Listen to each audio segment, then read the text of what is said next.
Now, as we're going into the observer category, I have to read a little note that was sent by a Hall of Famer. That would be Larry Merchant. And he writes, from one observer to another, my old sidekick, Jim Lampley, and to another, one of Philadelphia's finest writers, Nigel Collins. Congratulations. Nobody laid a glove on either of you, and for what you've done so well for so long. Thank you, Larry Merchant.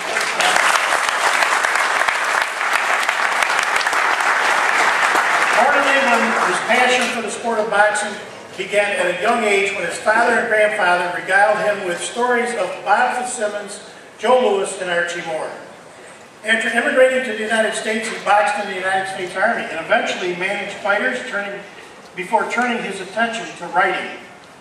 His professional career started in 1973 with Ring magazine. He continued to freelance until 1983 when he joined the Ring staff as editor of Boxing Illustrated. After the Ring retired Boxing Illustrated, he became editor-in-chief of Ring magazine. In 2007, he was awarded the James J. Walker Award by the Boxing Writers Association of America. He's respected for his integrity and his knowledge of boxing history. He is currently with ESPN.com and Boxing News, and is social media and content provider for ESPN2's TV Fights. 2015 Hall of Fame inductee in the Observer category, Nigel Collins.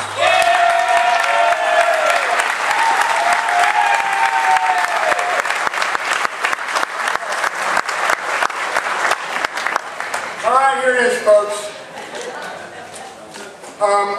I think Steve took up all of my time, so I'm not going to say much.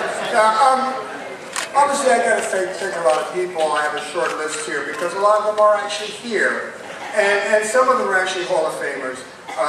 For instance, Bert Sugar, who we all love, who's gone now.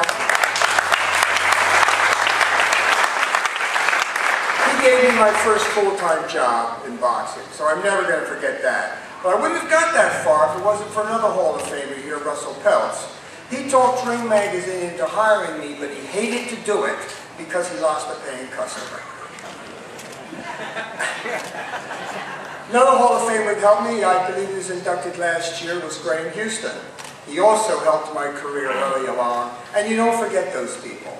Like everybody, my life's had some ups and downs, and when I was down, there's two guys down there, Jeff Jowett, he used to loan me money, and there's Jack Obermar, who used to take me to the supermarket. All right.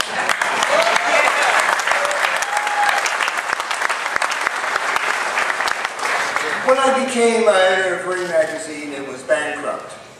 And it was very, very difficult to, well, you couldn't pay many people. But I was lucky. Because it was Ring, I could get some of the best writers in the world to work for me, sometimes for nothing, sometimes for a little bit of money. And some of them are here today. One of them is Eric Raskin, who's gone on to bigger and greater things. Bill Detloff, who just wrote the first biography of Ezra Charles, and Don Stradley, who I discovered out of nowhere, who could write anything.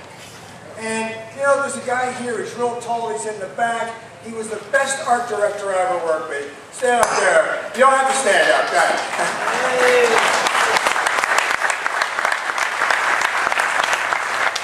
Debbie Harrison, she's back there. She's a sweetheart, that's what I can say. She's helped me immensely.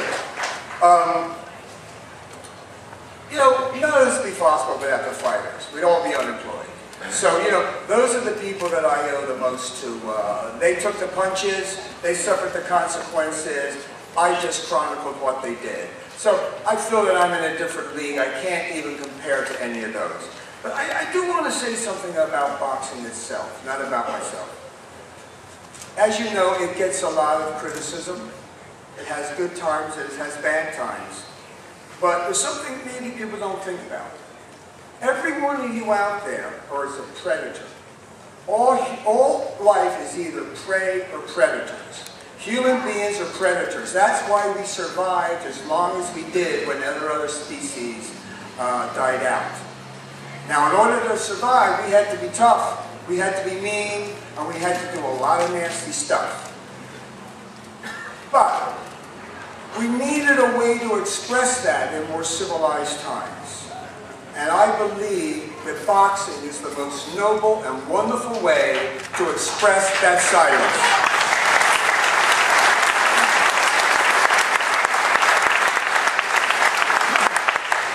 Yes, sometimes people get hurt, and you know, there's some tragedy in boxing.